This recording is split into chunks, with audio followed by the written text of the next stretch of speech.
mensagem, falando em relação ao processo de distribuição de baixo, correção de outras formatos e, por último, compreensão eliminada.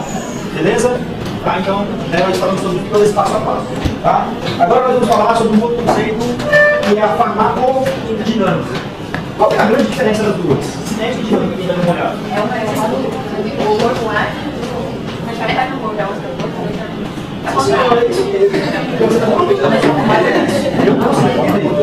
Justamente isso. A cinética nada mais é do que ela estuda as transformações do fármaco só. Então, à medida que o fármaco vai se deslocando, ela sempre vai estar de olho no medicamento e o que está acontecendo com ele, não com o corpo. Agora, a farmacodinâmica não. Ela quer saber o que esse fármaco vai proporcionar no organismo do paciente. E aí são ciências diferentes. A minha amiga, qual é o seu nome? Mariana. Daqui para dezembro vai dar tudo certo, Mariana, vou lembrar o seu nome. A Mariana me fez uma pergunta bem legal hoje, que não tem muito a ver com a aula, mas assim, são conceitos, eu sei que vocês não têm, mas vocês vão precisar, né? E essa diferença de fitoterapia, homeopatia, alopatia, uma hora a gente pode conversar sobre isso, tá? E aí eu estava conversando com a Mariana aqui, porque as perguntas dela são perguntas que um monte de gente, né? Fitoterápicos, né? Eles têm poder ativo como os alopáticos, esses industrializados, sim. Não podemos usar o termo que o povo usa aí de natural. O natural manda o cara para dentro de um caixão também. Não tem dúvida de sombra de dúvida disso. Então, eu estava conversando com a Mariana que algumas plantas eu, farmacêutico, não posso prescrever. Só a doutora Mariana que vai poder. Porque elas são substâncias hipnóticas, sedativas. E elas podem causar sim sedação, pode. E aí precisa da parte clínica para definir se o paciente pode ou não utilizar. Alguns do farmacêutico podem prescrever, pode, mas outros não podem. Então, isso mostra que, na verdade, as plantas elas têm substâncias sedativas, químicas, como o alopático. Qual que é a diferença, às vezes? É a concentração. Porque às vezes eu preciso de muita planta para gerar uma quantidade suficiente para gerar um efeito farmacológico. Mas não tira delas esse poder, tá? E aí eu estava conversando com ela também que é uma ciência bem ampla, para a gente entender bem como isso ocorre. Lá na farmácia nós temos algumas matérias para aprender isso. A gente estuda botânica, farmacobotânica, farmacognossia e tecnologia de plantas. Ou seja, o farmacêutico estuda para entender desde o plantio como ela metaboliza esses ativos, para depois a gente saber extrair e fazer o medicamento. Então você vê que é muita coisa. Então por isso, posso dar uma dica para vocês? De coração, nunca discuta medicamento com farmacêutico. A verde tem, tá? Se for um bom farmacêutico, você vai levar o pai. O médico não precisa perder tempo discutindo sobre medicamentos. A sua função é a clínica, então deixa ele que ele se arranja com isso aí, tá? Então, você vai ver, o farmacêutico ele entende de medicamento, mas o médico que prescreve cada clínica, é isso que diferencia das outras profissões. Ninguém tem o raciocínio clínico que o médico tem. E é por isso que o médico que toma a decisão do que o cara vai usar. Porque prescrever medicamento não é saber como o medicamento age, mas sim como o corpo age com uma patologia, é o recurso dela para depois saber como o medicamento vai. Agora eu vejo colega médico falando assim, ó, farmacêutico sabe de nada não. Medicamento genérico não presta. Não sei o que é da gente. Pelo amor de Deus, o cara estuda desde a produção, síntese, tudo, indústria, controle de qualidade, todas as falhas aí, é um negócio que você vai, né? Você embora, né? Mas é, imagina, depois você vai chegar onde você quer ensinar um enfermeiro a cuidar do paciente. O enfermeiro tem muito mais cuidado que todos nós, né? Então, cada um no seu quadrado, né? Beleza? E o médico já tem muito serviço para ficar preocupado com essas coisas. Vamos lá agora a dinâmica aqui, olha, irmão.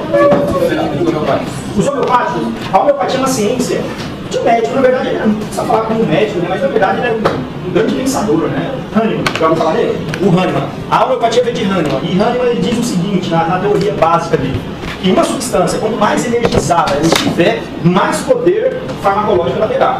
E para ela estar energizada, eu não aumento a concentração dela. Eu diluo ela ao máximo e aí eu coloco uma energia sobre ela. É muito louco o negócio do Hahnemann. Então por isso que a maioria dos farmacêuticos, eles não gostam muito da homeopatia, mas eles não vão nesse ramo. Aí eles acabam fugindo. Quem deu aula para mim sobre homeopatia foi o médico, na graduação. As minhas duas cadeiras de homeopatia que eu fiz foi com um professor médico, era um médico homeopata. É raro achar um médico homeopata, é raro achar um farmacêutico homeopata, mas é uma ciência, eu respeito pra caramba, só não uso, não me diga. Mas respeito, porque você tem que respeitar que é uma ciência muito antiga, porque ela já tem mais de 200 anos já.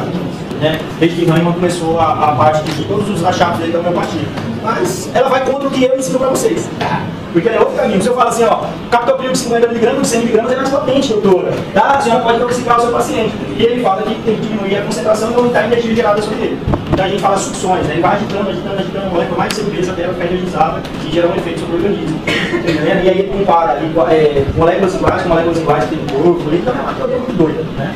Uma vez eu até convidado para dar essa matéria, eu falei, não, porque o aluno olhando na minha cara e não está acreditando no que eu estou falando, tá certo? Então, tem que ser alguém que realmente estudou muito, eu, Rogério, não estudei muito, sou só na faculdade mesmo, mas eu acho que talvez vocês já ouviram falar de medicamentos famosos que são homeopáticos. Almeida Prado, alguém já tomou? Almeida Prado, número tal, 900 gramas, alguém já utilizou? Misericórdia. Aí eu tô falando que é famoso, não ninguém conhece. Mas nas farmácias vendem muito, tá, pessoal? A linha mais famosa de homeopática são a linha Almeida Prata. Depois eu vou ter meu pai Google aí que ele vai mostrar pra vocês. Tá? Homeopatia, nunca confunda, pelo amor de Deus, homeopatia com fitoterapia. Não tem nada a ver uma coisa com a outra. A fitoterapia está mais ligada aos medicamentos industrializados. Tá? A fitoterapia é muito próxima à homeopatia. Tá? Agora a homeopatia não, a homeopatia é um ET, né? Então o futebol jogando neles humanos. Tá? Então vamos lá aqui para a nossa homeopatia, tá? Porque vocês médicos brasileiros amam drogas industrializadas. Coloca isso na cabeça de vocês.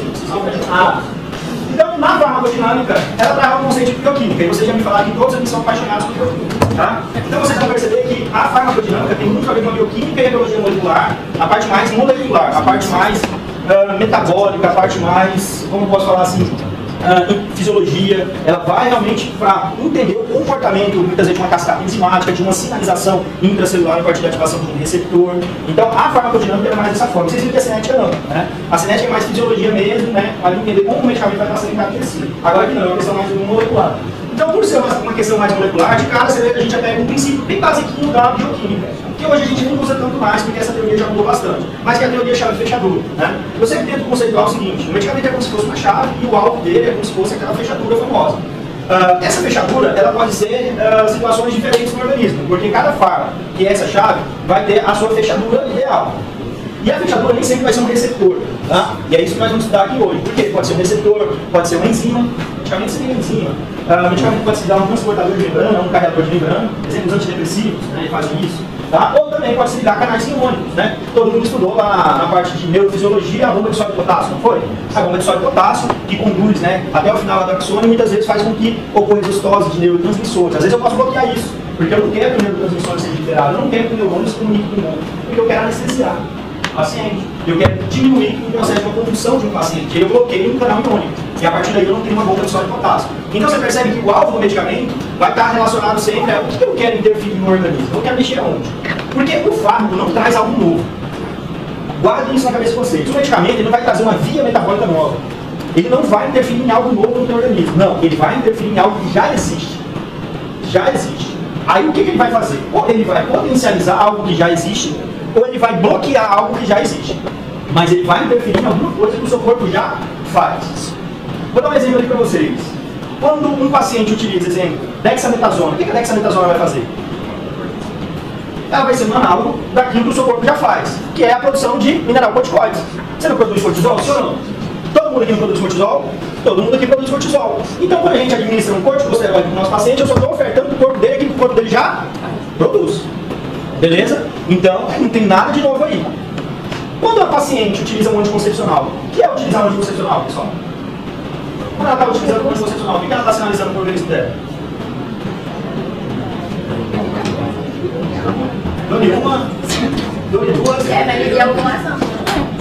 Agora, gente, o que é o anticoncepcional? Não são derivados de estrógenos e progestágenos?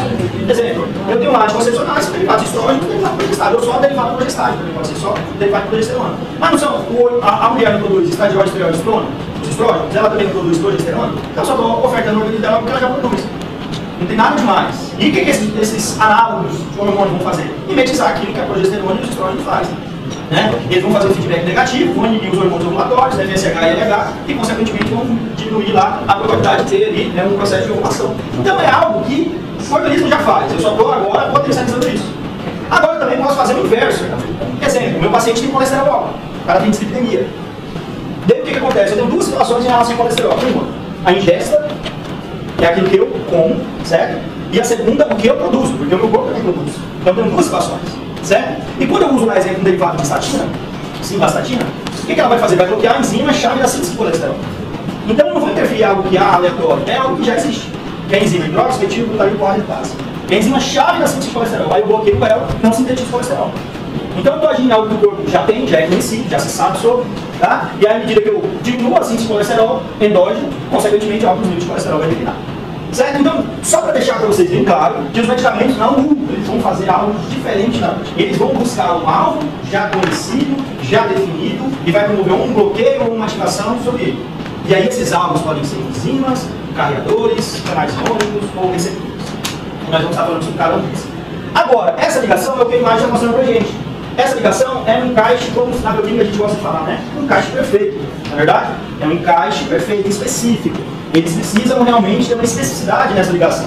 Que na verdade, depois a gente vai entender melhor, até dentro da teoria lá da bioquímica de Michael, ele consegue falar assim pra gente que na verdade, esse encaixe, ele só acontece quando essas moléculas se aproximam, porque elas vão se moldando uma outra em razão de carga elétrica. Tá? Mas é um encaixe perfeito, beleza? E quando eu falo assim, ó, um fármaco é específico para esse receptor, ele só se liga a esse receptor. Aí eu falo, poxa, ele tem alta especificidade. Agora quando eu falo, poxa, esse fármaco ele se liga a esse receptor, eu já falo que ele não tem tanta especificidade. E aí a gente vai ver que na farmácia, 99,9% das vezes a gente quer uma maior especificidade. Porque ela vai trazer uma condição de menor efeito lateral, menor reação adversa. Por quê? Imagine um medicamento se liga ao receptor A, B, C, D, um monte, em órgãos diferentes, vai trazer efeitos diversos. Isso vai trazer um monte de problema também, beleza? Tá? Então tudo isso a gente vai estar vendo que vai estar vendo durante a aula, tá? Aqui é só a teoria do encaixinhozinho que eu falei para vocês, que é uma evolução da teoria de fechadura, e é mais ou menos dessa forma que a gente tenta enxergar ligação de um fármaco ao seu órgão farmacológico. A grande diferença, né, da ligação, exemplo, substrato-enzima para a ligação fármaco-algo farmacológico é que os fármacos, eles podem. Um substrato, como se liga em enzima, vai gerar um produto final, sim ou não, pessoal? Eu tenho lá, exemplo, angiotensina 1, se liga a enzima conversora de angiotensina, e no final eu tenho angiotensina 2. Então, angiotensina 1 é o substrato, a ECA, que é a enzima conversora de angiotensina, é a enzima, e a angiotensina 2 é o produto final, não é assim? Então, numa reação catalítica enzimática, é isso que acontece. Agora, lá em relação ao medicamento, acontece diferente. Porque muitas vezes um fármaco ele não vai ativar nada, ele vai bloquear. Então, às vezes, eu tenho um fármaco que ele vai fazer o quê? Um bloqueio. O que vai acontecer depois disso, professor? Nada. Aquilo vai ficar bloqueado. É justamente isso que ele quer, é produzir nada. Ele quer bloquear para que o ligante endógeno não consiga se ligar ali. Então, exemplo, a minha amiguinha está lá com taquicardia, chegou no pronto-socorro. Ela está taquicárdia, certo? Brigou com o namorado, chegou lá passando mal, crise de ansiedade, taquicárdia. Aí o médico fala assim, poxa, eu vou usar um fármaco que consiga controlar o ritmo cardíaco dela. Então eu vou fazer o quê? Quem está ligando ali no coração dela e está fazendo esse aumento do ritmo cardíaco? Substâncias simpático-miméticas, né? Isso que a gente viu lá na física, né? Adrenalina, noradrenalina, se ligando e aumentando o ritmo cardíaco. Aí eu falo assim, ó, se eu sei que são essas substâncias, como é que eu consigo bloquear ela? Um bloqueador de receptor dopaminergico. Aí eu vou lá e prescrevo para ela atenolol, propanolol, metoprolol, vai lá e bloqueia. Qual é a resposta farmacológica que ele produz na célula? Nenhuma. Ele só promove um bloqueio do receptor. Mas ele gera uma sinalização intracelular? Não. Na verdade, ele gera um bloqueio, ele corta uma sinalização intracelular. E aí o ritmo cardíaco, né, começa a diminuir. Então, o medicamento nem sempre vai ativar alguma coisa, ele pode simplesmente bloquear que algo aconteça. Por exemplo, quando você utiliza ácido acetil salicílico, né, como um antiagregante plaquetário, você bloqueia o enzima para que a plaqueta não consiga se agregar. E aí diminui a capacidade de formar um tronco. Então, nem sempre você vai buscar uma ativação. Muitas vezes, quando você usa um fármaco, você também busca bloqueio. Você também busca inativação. Tá? E aí vai depender do que você quer com esse fármaco. Qual a patologia do paciente que nós estamos buscando de resposta farmacológica. Para a gente entender o que eu quero, né? Para saber qual medicamento eu vou utilizar. Beleza? Sim, senhora.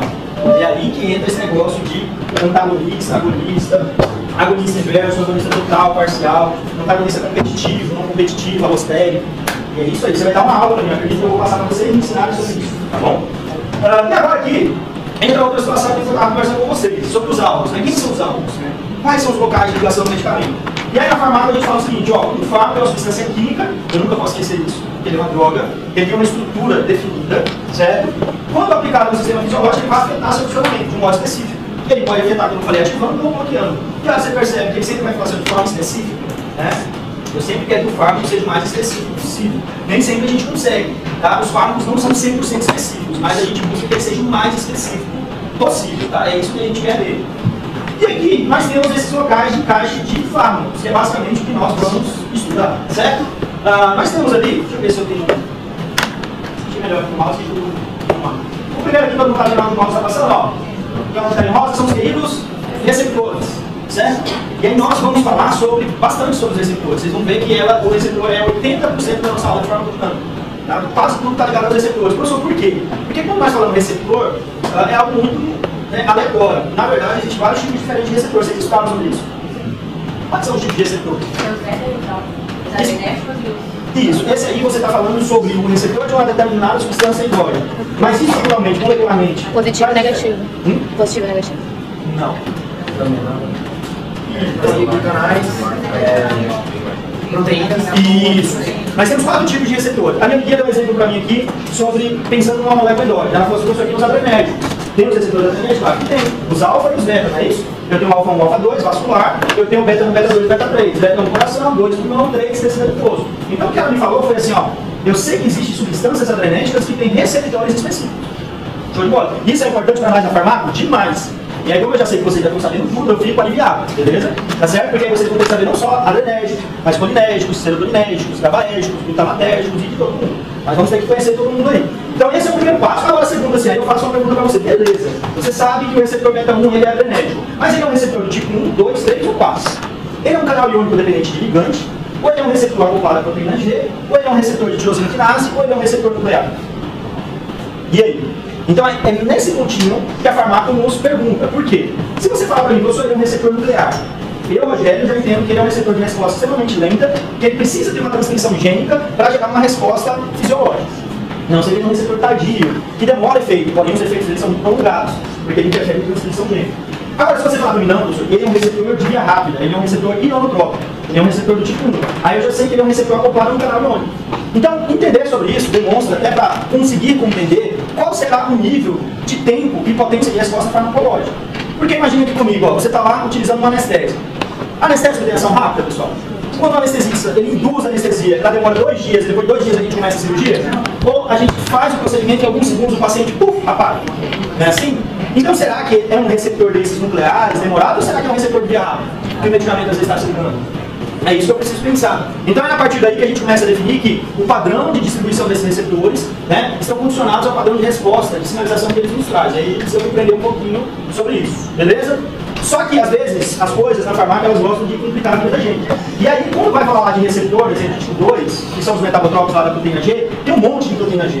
GS, GI, GQ, GO, e cada um tem uma resposta diferente. E é isso também que nós vamos precisar saber aqui. Para que a gente possa entender que, dependendo da proteína G, o mesmo substância que se liga a ela pode trazer resposta totalmente contrária, em tecidos diferentes. E vamos conversar um pouquinho sobre isso, beleza? E aí ligado aos queridos receptores, tá? Depois nós vamos falar dos canais iônicos também, tá? Que são canais que também podem ser utilizados aí para padrão de resposta farmacológica, as queridas enzimas e moléculas carreadoras. Percebam que embaixo de cada um tem lá um exemplo de fármaco, vocês viram? Sim ou não? Tem um exemplo lá, ó, receptores. O que pode se ligar em receptores? Ah, a minha amiguinha falou lá, a adrenalina, né? Então a adrenalina é uma substância adrenética, se liga em receptor adrenérgico, tá? A adrenalina, ela é um agonista adrenérgico. O que é um agonista? É o que ativa. Então a adrenalina ativa o receptor adrenérgico. Então nós introduzimos a adrenalina. Então, a partir do momento que ela se liga nos seus alvos, ela vai trazer uma ativação. E nós temos o propranolol, que é um bloqueador adrenérgico, faz o contrário. Bloqueia a resposta. Tudo que é professor? Receptor. Né? E ali, canais iônicos, da mesma forma. Fentilpino, glibenclamida, tudo fármacos que ativam ou inibem canais. Aqui embaixo, enzimas, também da mesma forma. Aspirina, elatril também age sobre enzimas. E moléculas carreadoras, da mesma forma. Mas então a gente percebe que os alvos de medicamento não são apenas receptores. Né? Medicamentos, eles podem também se ligar em outros locais diferentes, além de receptores, mas os receptores são os principais. O professor sempre que ativa ele é agonista, enquanto bloqueia é antagonista? De forma geral, são sim, tá? Em geral, sim. Só que o agonista inverso, ele não ativa, beleza? Tá? Mas de forma geral, só conceitual, o agonista normalmente é aquele que ativa e os antagonistas é aqueles que bloqueiam. Só que o agonista inverso, na verdade, ele consegue promover uma diminuição de efeito, mais como se fosse um antagonista.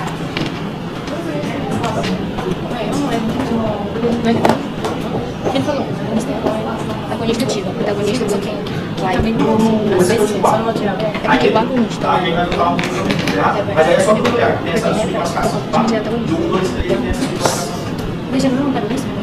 Pessoal, então vamos lá, começando aqui, ó. Então, os receptores, enzimas, carregadores, transportadores ou canalizadores, nós já falamos, tá? O termo receptor, ele é empregado de diferentes modos, porém aqui na farmacologia, ele tende a definir moléculas proteicas, cuja função é reconhecer sinais químicos, endógenos e responder a ele. Você percebeu que ela fala, ó, nós estamos falando do conceito da farmácia, não é isso?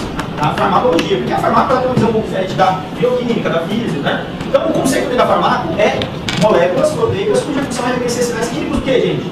Endógenos. Porque no conceito da farmácia eu não falei reconhecer sinais químicos de fármacos. Porque eu sei que, na verdade, aquele receptor, ele foi feito para reconhecer uma substância endógena. Certo? Por exemplo, o GABA, o receptor GABA-A, que está lá no sistema nervoso central, ele não foi feito para reconhecer o bifenil. Você tá certo? Muito menos o cardenal. Só que eles se ligam a ele. Anestésicos se ligam a ele, anticonvulsivantes se ligam a ele, fármacos para dor neuropática se ligam a ele. Mas ele foi feito para quem reconhecer ele? O ácido gama-amino do tipo GABA. Então o receptor de GABA, ele está lá para receber quem? O GABA, não é isso? Tá? Então por isso que o conceito fala, ó, sinais químicos endógeno. Eu sempre vou tentar lembrar da substância que o meu corpo produz e se liga a ele. Então, receptor GABA é para receber GABA. Receptor de glutamato é para receber quem? O glutamato. Receptor de serotonina está lá para receber quem? A serotonina. Só que aí, vai lá um cientista e fala assim, não, eu vou produzir um medicamento chamado buspirona que vai se ligar no receptor de serotonina, que vai ser uma droga ansiolítica. Certo? Então, os fármacos eles são produzidos a partir de padrões de ligantes endógenos, substâncias que nós já conhecemos, tá? Que o nosso corpo produz. Outras moléculas também podem interagir com fármacos. E aí eu já mostrei para vocês lá, que nós chamamos de alvos farmacológicos, que são os canais, os carreadores e as queridas enzimas. Tá? Então, também são padrões de ligação de fármacos. Agora, esse conceito aí é muito interessante, é o que a gente precisa guardar em questão de especificidade. Né? Um fármaco, para ele ter utilidade, é terapêutica realmente, para ele sair do mero protótipo químico lá na indústria e se tornar realmente um fármaco utilizado na terapia farmacológica, ele precisa ter alta especificidade. Ele precisa ser seletivo pelo seu receptor. Tá? Ele não pode sair reconhecendo todo mundo, porque vai trazer muitos efeitos colaterais. Então a gente fala que na farmacologia, quanto mais grau seja aumentado de especificidade, isso é melhor para o fármaco. E isso é uma grande teoria extremamente aceita. Eu só não posso falar que ela é 100%. Tá? Por quê? Já foi reconhecido que existem fármacos extremamente seletivos, mas que tem um monte de efeito colateral. Então não dá para me afirmar que se eu tiver um fármaco 100% seletivo com algo X, ele vai trazer só efeitos positivos. Isso não acontece. Tá? Por exemplo, os anti-inflamatórios não esteroidais, os mais seletivos que a gente tem no mercado, eles causam mais dano no organismo do que os não seletivos. E aí ele vai contra essa teoria, certo? Mas de forma geral, nós podemos sim conceituar que na farmacologia a gente busca uma maior seletividade sempre. Essa daí é uma exceção, né? Vai sempre ter uma exceção na regra. E essa especificidade, obviamente, ela é recíproca, né? Porque se o fármaco ele tem especificidade pelo alvo dele, o alvo dele tem especificidade por aquele fármaco. Então é sempre ali uma reciprocidade entre as duas partes, o alvo do medicamento e ele, tá? E aí, conhecendo isso, a gente consegue cada vez mais desenvolver novos fármacos cada vez mais capazes de ter uma ação sobre aquele alvo. E muitas vezes fármacos que possam ativar o alvo e fármacos que podem bloquear o alvo, porque às vezes as duas coisas têm interesse para você. Imagina que nós temos um fármaco que causa uma grande intoxicação se for prescrito acima da dose comum, ou se tiver um acidente doméstico, ou se tiver uma tentativa de suicídio. Se eu conheço esse alvo e eu produzo um medicamento que consiga bloquear ele, então eu tenho uma droga antídoto. Caso aconteça esse tipo de problema, o médico, opa, eu tenho essa arma para combater isso. Né? E nós temos isso no mercado. Né? Nós temos antídoto para benzodiazepínicos, nós temos antídoto para opioide. E tudo isso é possível graças a gente entender o comportamento do alvo, o comportamento do receptor. Então, exemplo, o cara vai lá, usa a heroína e foi para lá para o socorro com overdose. Eu vou lá, coloco a naloxona, ela se liga, desliga a heroína e agora eu reverto aquela ação gerada lá do opioide. O cara tenta um suicídio com Rivotril, clonazepam, eu vou lá, administro o clonazepam, desligo o clonazepam e eu reverto lá a ação lá daquele benzodiazepínico. E tudo isso só é possível conhecendo o receptor, conhecendo como o medicamento vai se comportar naquele determinado alvo, naquele determinado sítio do receptor. Um se liga ali ativando, causando um efeito, o outro se liga bloqueando, minimizando esse efeito. Professor, isso daí, esse de especificidade, é um exemplo do que o senhor falava sobre afinidade? É a mesma coisa? A afinidade está relacionada quando um determinado fármaco ele reconhece um determinado receptor, questão de ligação química mesmo. Já a especificidade, às vezes eu posso ter, ali um fármaco pode ter afinidade com diversos receptores, mas ele não é seletivo. Tá? Então a seletividade não está ligada apenas à afinidade, mas sim ao poder de selecionar aquilo que eu ligo. Por exemplo, um fármaco, o propanolol tem afinidade pelo receptor beta 1, 2 e 3. Ele é seletivo? Não. Mas ele tem afinidade, o receptor beta 1, beta 2, beta 3. Está entendendo? Então a afinidade é uma coisa, a seletividade é outra. Se eu quero que ele tenha seletividade, eu queria que ele ligasse só o beta 1, porque o beta 1 está no coração, onde eu quero que ele haja.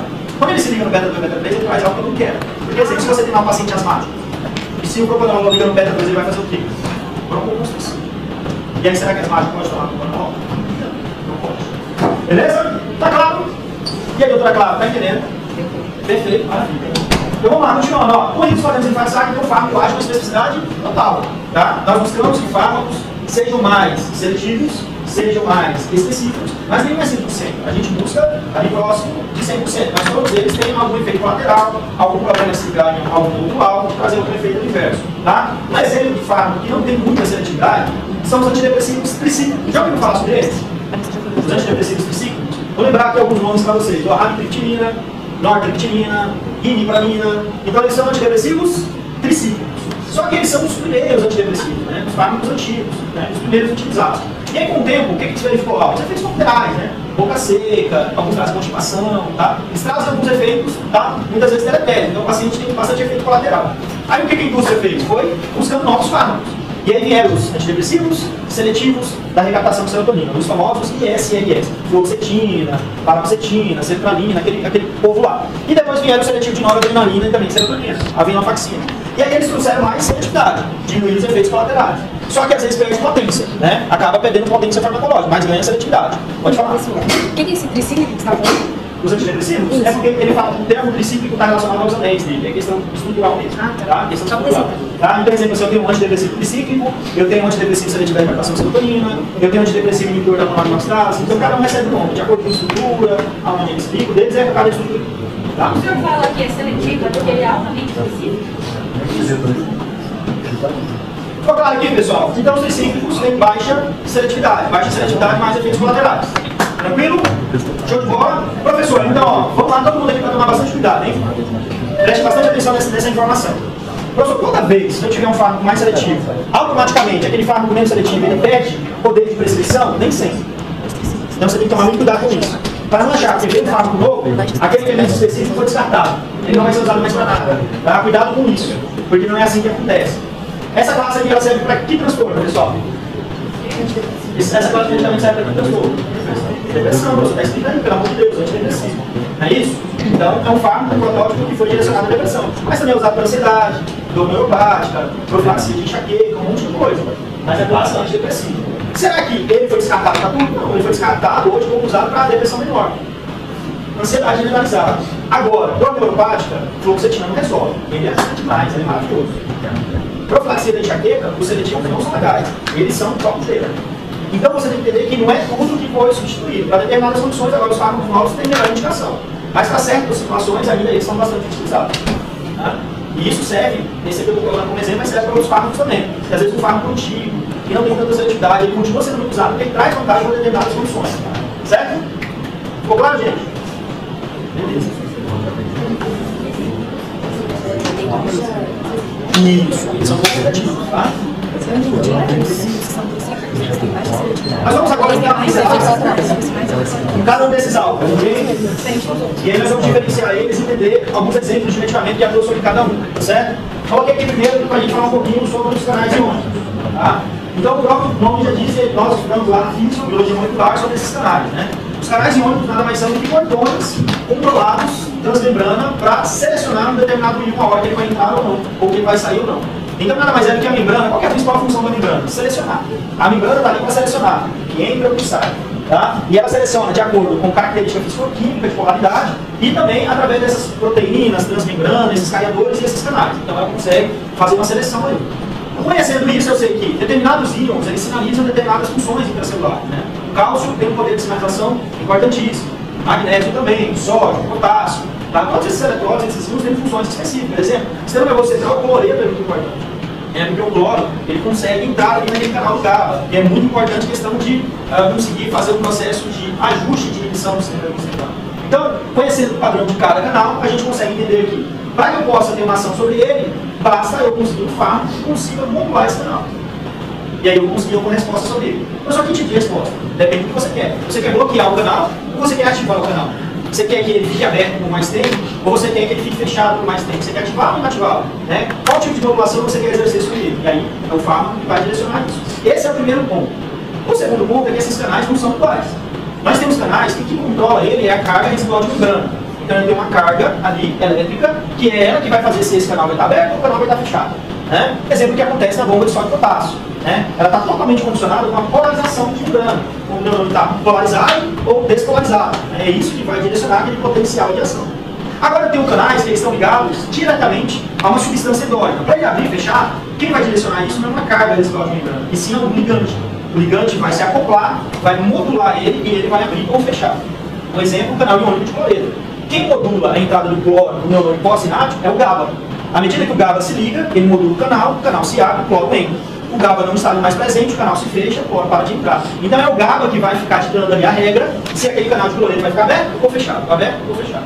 E isso serve para vários outros ligantes, né? Temos vários outros ligantes que atuam da mesma forma. O glutamato também interfere sobre canais iônicos, a própria acetilcolina e assim por diante. Então, os canais, eles não são idênticos. Nós temos na farmacologia dois canais muito importantes para a gente. Aqueles que dependem de voltagem e aqueles que dependem de algum ligante endógeno.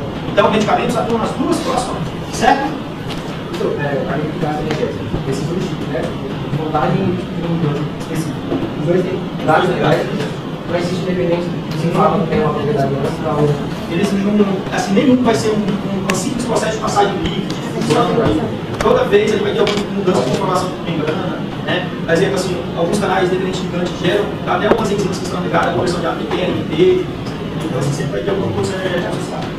Então, basicamente, o que eu conversei com vocês, ó, conceitos, né? Ó, os canais controlados por gigantes e os canais controlados por voltagens são dois tipos diferentes e importantes para nós. O primeiro abre apenas quando uma ou mais moléculas agonistas são ligadas, então ele depende de uma molécula, né? Ele depende de uma molécula, e são propriamente mascados como receptores. Professor, mas ele não é um canal? Por que ele está sendo chamado de receptor? É isso mesmo. Ó, na imagem do lado, a gente vê assim, ó, canais iônicos controlados por ligantes. Aí embaixo é assim, ó, receptores ionotrópicos.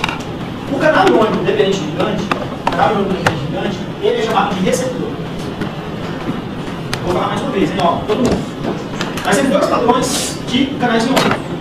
Os que dependem de voltagem e os que dependem de um ligante.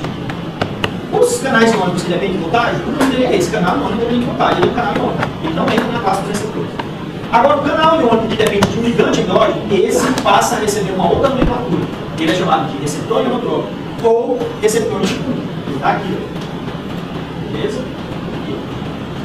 Você percebe que existe um canal e acoplado a esse canal, nós temos uma região ligante. Está vendo lá uma rodinha rosa? Aquilo ali nada mais é sinalizando onde a substância endógena está se ligando. Então aquele rosinho ali é um ligante endógeno qualquer. Né? Está se ligando ali. A partir do momento que ele se liga, ele consegue modular o canal abre e o íon entra. Então por isso que ele é um canal iônico, porém ele depende do que? De um ligante. Que é o que nós temos aqui na imagem. Ó. Ligante agonista, ele se acoplando, modulando o canal abrindo, o íon entra. Então para que eu module esse canal, para que eu possa promover uma modulação sobre ele, eu preciso de um ligante, eu preciso de uma molécula endógena modulando, sinalizando ali. Agora, a gente entende aqui do lado, controlado por voltagem. A modulação do canal está totalmente condicionada às moléculas mesmo, a carga ali de membrana. Tá? A condução dessa carga através de membrana. E é ela que está ditando a regra se o canal vai estar aberto ou fechado. E não um ligante, ela não precisa de um ligante estar modulando. Tá? Então existe um padrão bem diferente. Esse aqui é apenas o canal iônico mesmo, tá? Agora aqui eu chamo de receptor do tipo 1, ou receptor ionotrópico. Ok? Professor, quando o senhor estava falando sobre os receptores, antes de entrar na parte de canais iônicos, o senhor disse que tinha 4 tipos e um dos tipos eram canais iônicos. Ele seria esse mesmo? Esse mesmo. Tá? Beleza? E aí a gente volta aqui na imagem, ó, é o primeiro. O primeiro receptor é um canal iônico dependente de ligante. Os outros 3 não são canais iônicos. O segundo aqui é um mecanotrópico, apontado aqui na G. O terceiro aqui de sinase, né? Tá ligado a sinase. E o último, os intracelulares nucleares. Mas isso a gente vai falar com calma cada um, tá? Oi? O seu nome lá? Não. Infelizmente. Infelizmente, o professor não vai. Foi?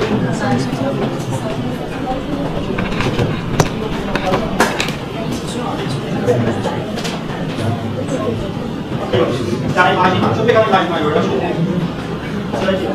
Olha lá a minha. Na imagem, esse primeiro, tá? Tá vendo ali, ó? Você vê o canal, tá vendo aí, ó? Né? Fluxo de íons. Então, para que esse fluxo de íons aconteça, precisa de um ligante. Vamos dar um exemplo real. Imagina que isso aqui seja uma transmissão GABAérgica, o GABA. Lá você vai central. O GABA, ele é um neurotransmissor inibitório. É inibido. A partir do momento que ele se liga, ele promove a inibição, né? Então imagina que essa bolinha vermelha é o GABA. O GABA está sentando no seu receptor GABAérgico, que é um canal iônico. Tá? O canal de qual íon? Né? Qual íon que ele modula aqui? O cloro. Tá? A medida que o GABA se liga aqui, ele modula o canal, o cloro entra. Aqui é um exemplo que a gente tem. Então, toda vez que o GABA se liga, ele modula o canal, o cloreto entra. Mais GABA, mais modulação, mais cloro. Quanto mais isso acontece, mais inibição a gente vai ter no sistema nervoso central. Então, é só uma questão de modulação. Tá? Os outros 3 não são canais iônicos. Tá? Não são canais. Entendeu? Ficou claro aqui, gente, os canais? Claro, como escuridão? Então, se for aquele de ligante, eu vou classificar ele como receptor ou como canal iônico? Ou como os dois? Ele é um canal iônico dependente de ligante. Você só não pode falar que ele é um canal iônico só. Se você usa VAI, aí às vezes, dependendo para quem você está falando, você pode gerar um conceito errado. Ele é um canal iônico sim, mas ele é dependente de ligante.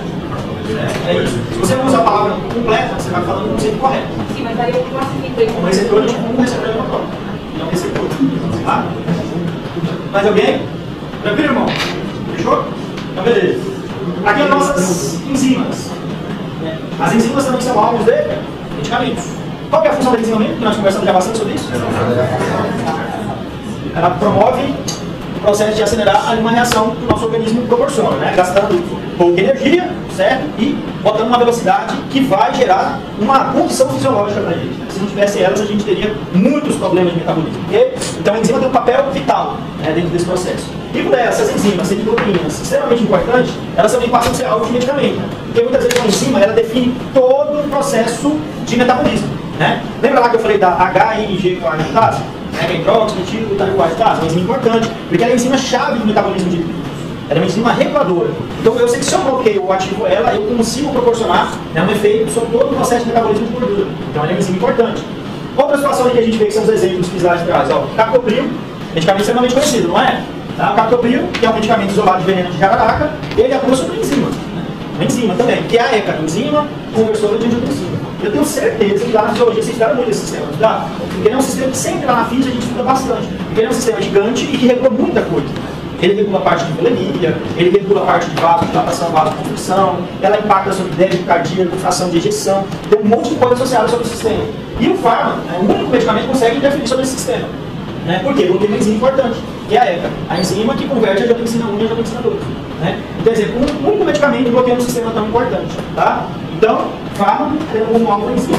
E aí embaixo, por último, lá na última linha, nós temos lá aquele aspirina. É muito conhecido, que é o ácido acetil salicílico. Está lá dentro da classe dos anti-inflamatórios não esteroidários. É um MAID.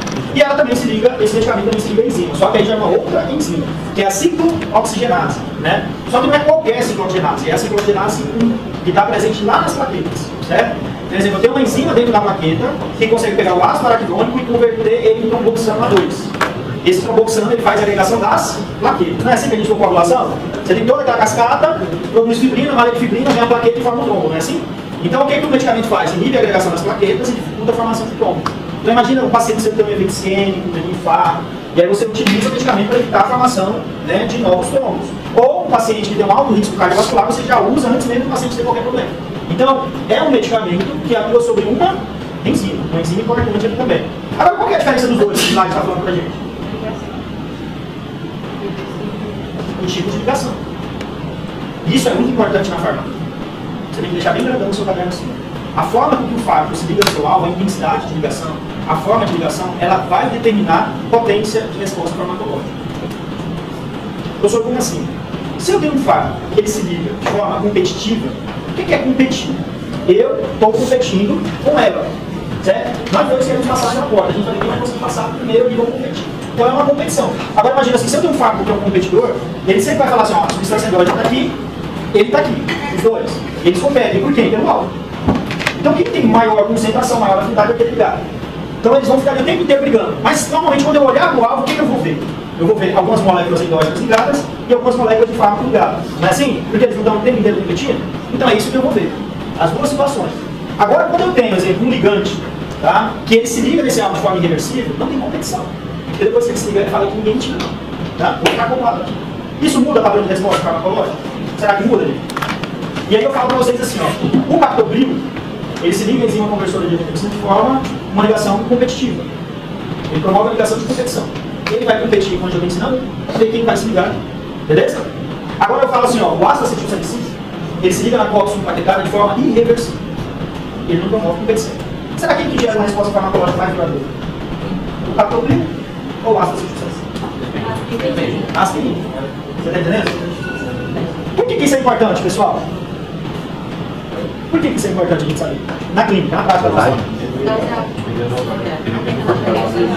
Dosagem, né? Mas ó, a dosagem é algo assim interessante, porque assim, a dosagem ela está em tudo quanto é lugar pra gente. Está na bula, está no livro, sabe? Está nos protocolos. Fácil de achar. Agora, assim, qual que é a grande situação?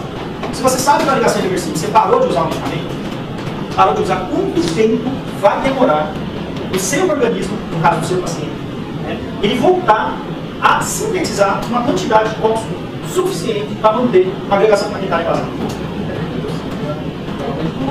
Você está entendendo? Aí eu preciso entender qual é o turnover daquele tecido. Qual é a inovação celular? Então, assim, eu sei que a óxido está na plaqueta, professor. E a plaqueta é um fragmento celular. Sim ou não, pessoal? É isso? A plaqueta é um fragmento celular. Ela não tem núcleo, ela não sintetiza mais nada. Então, a plaqueta sintetiza uma enzima. Ela não tem núcleo, como ela vai sintetizar? Ela tem material genético, cópia guardada de informação para transcrever uma nova enzima. A enzima que está ali não tá, caiu. Bloqueou, e a plaqueta não serve mais. Vocês estão entendendo? O que você vai precisar agora do organismo do paciente? Lá na metodologia, mega cariócido, formato, toda a parte de hematologia você não fica ainda não, né? Então toda a informação, gente, em macro é terrível, hein? A notícia não é tão legal para pressão olhando.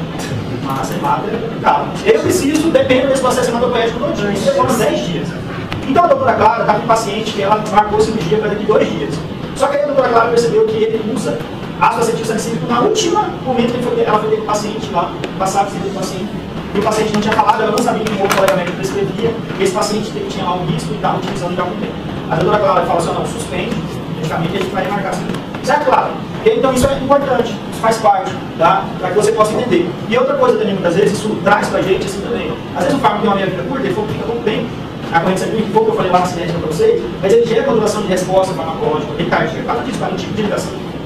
Então nem sempre ele precisa ter uma meia vida longa para gerar um efeito longo. Às vezes ele gera um efeito longo pelo perfil de ligação que ele promove no seu álbum. Certo? Todos os tipos de ligação irreversível não demoraram muito para... Todo tipo. Se é irreversível, é ligação covalente. Aí você vai demorar. Por exemplo, se bebê, tem dores da coma próxima, basta acetil salicílico, é um outro exemplo. Tá? Nós temos também os inibidores de receptores peroxidose, que também são antiagregativos afetados. Tá? Nós temos algumas classes, não são muitos não, tá? Porque o papo já diz, né? É ligação irreversível. Às vezes, dependendo do receptor, produziria efeitos muito problemáticos no paciente. Coffee break? Em relação à resposta farmacológica, estou comparando com pressão do paciente. Só tempo de duração de resposta. Você